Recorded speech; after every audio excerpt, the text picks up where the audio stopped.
É impressionante porque nós achamos que ao tomar uma decisão e ao fazer qualquer coisa, sem ter a resposta de Deus, sem ter parado para perguntar a Deus se aquilo é ou não, se aquilo pode ou não, se aquilo deve ou não ser feito, a gente pensa que às vezes nós temos diante de nós, no momento seguinte, o momento em que as coisas vão dar errado, que vamos bater com a cara na parede, que vamos ter um problema imediato, quando com muita propriedade o irmão Jean teve a capacidade de explicar.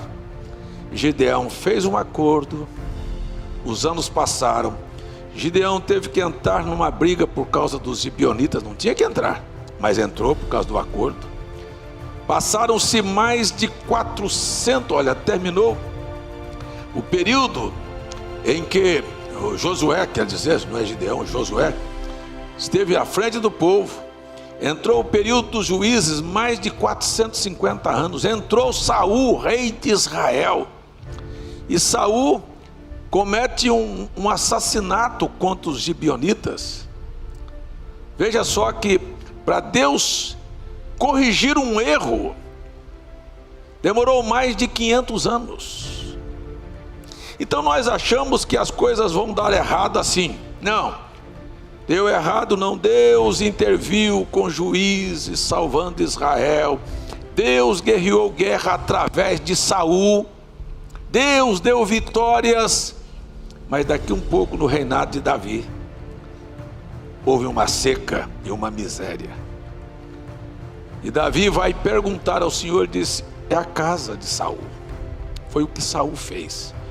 Então veja que a consequência de um erro, às vezes tem um período tão prolongado, para Deus chamar e dizer, vem cá. Como é que ele falou aqui?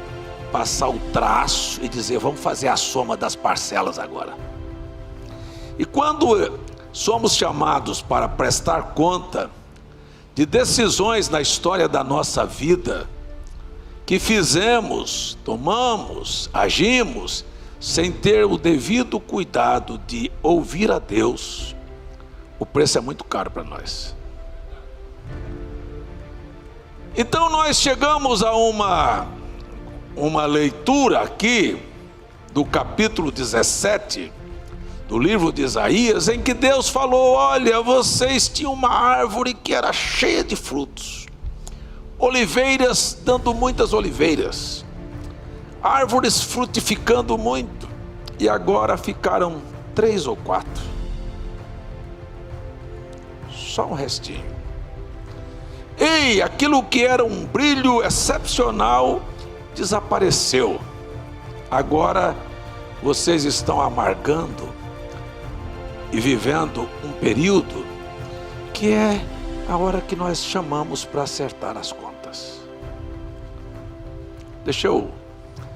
Estou falando numa reunião de oração, numa palestra, com esta igreja, com a igreja de Brasília, com as igrejas de Recife, de Campina Grande, de Manaus, do interior do Pernambuco, enfim, de várias igrejas. Deixa eu dizer uma coisa.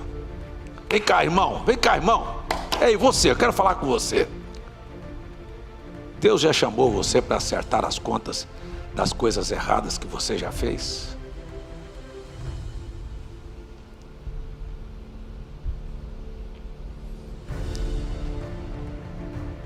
Deus já te mostrou que na verdade era para a árvore estar muito florida e com muitos frutos, mas que ficaram apenas alguns.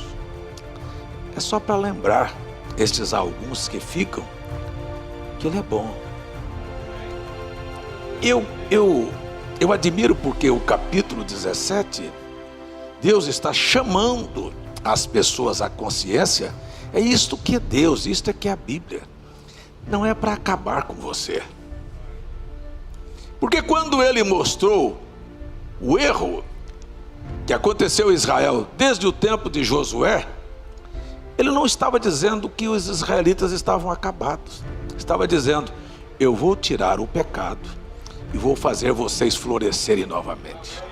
Eu queria perguntar aqui, olha, preste bem atenção, só para pessoas que têm consciência que na história da sua vida tem coisas que você fez sem buscar a Deus. Quem sabe uma decisão para casar, quem sabe uma decisão no negócio, quem sabe um problema que você queria resolver e resolveu da sua maneira, e lá na frente o seu carro está atolado dentro do brejo e você não consegue. Mas Deus não diz assim: este é o teu fim e a tua miséria, não. Deus disse: é oportunidade para você parar. Como ele disse aqui, é a hora de você parar e lembrar assim, olha, como diz aqui, ó, e não atentará, e naquele dia atentará o homem para o seu Criador. Eu não sei se tem alguém aqui que gostaria que Deus te desse uma chance, que reconhece que você tomou decisões e fez coisas e atolou o carro e vem sofrendo, e Deus não te abandonou, deixou 2 ou 3 oliveirazinhas lá apenas para dizer: ei, vai haver ainda um reverdecer. Eu gosto disso, gente.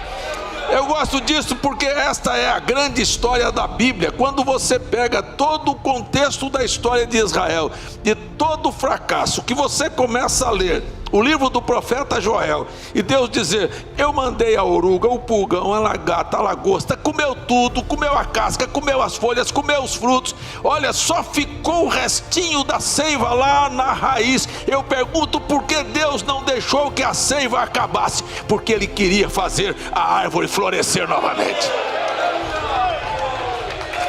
Eu queria perguntar a quem gostaria de ser uma árvore frutífera.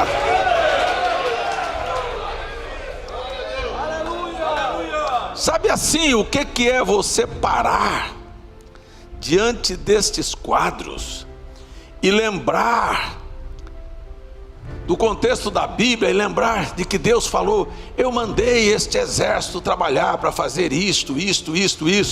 Você vê assim: eu peguei Nabucodonosor, levei, queimei o templo. Isso já foi pregado aqui, queimei o templo, destruí tudo, levei as coisas, mas eu vou trazer de volta.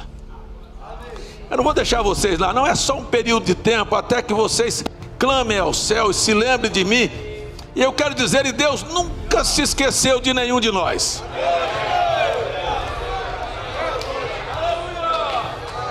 Quem é que tem coragem de dizer: eu sei que tu não se esqueceste de mim? Eu sinto isso no meu coração, que mesmo os erros, as falhas que nós cometemos, Deus não nos abandonou. Deus pode deixar você passar por um momento difícil, num atoleiro, numa vergonha, mas daqui um pouquinho Ele vem e diz: mas eu ainda estou aqui. Aí Ele vem: ei, é hora de entender isto. Aí Ele vem e disse: mas eu restaurarei. O que é restauração? Eu vou trazer, e vou trazer em maior quantidade.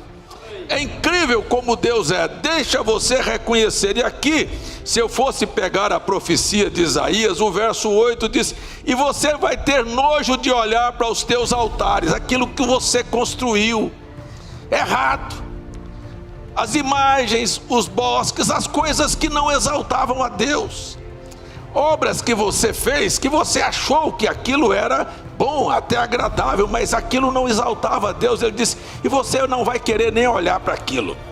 Você vai voltar o seu olhar para o seu Criador.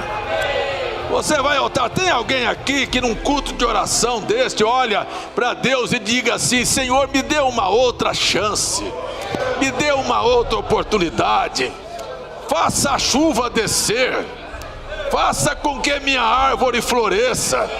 Eu quero brilhar, eu quero mostrar a tua glória.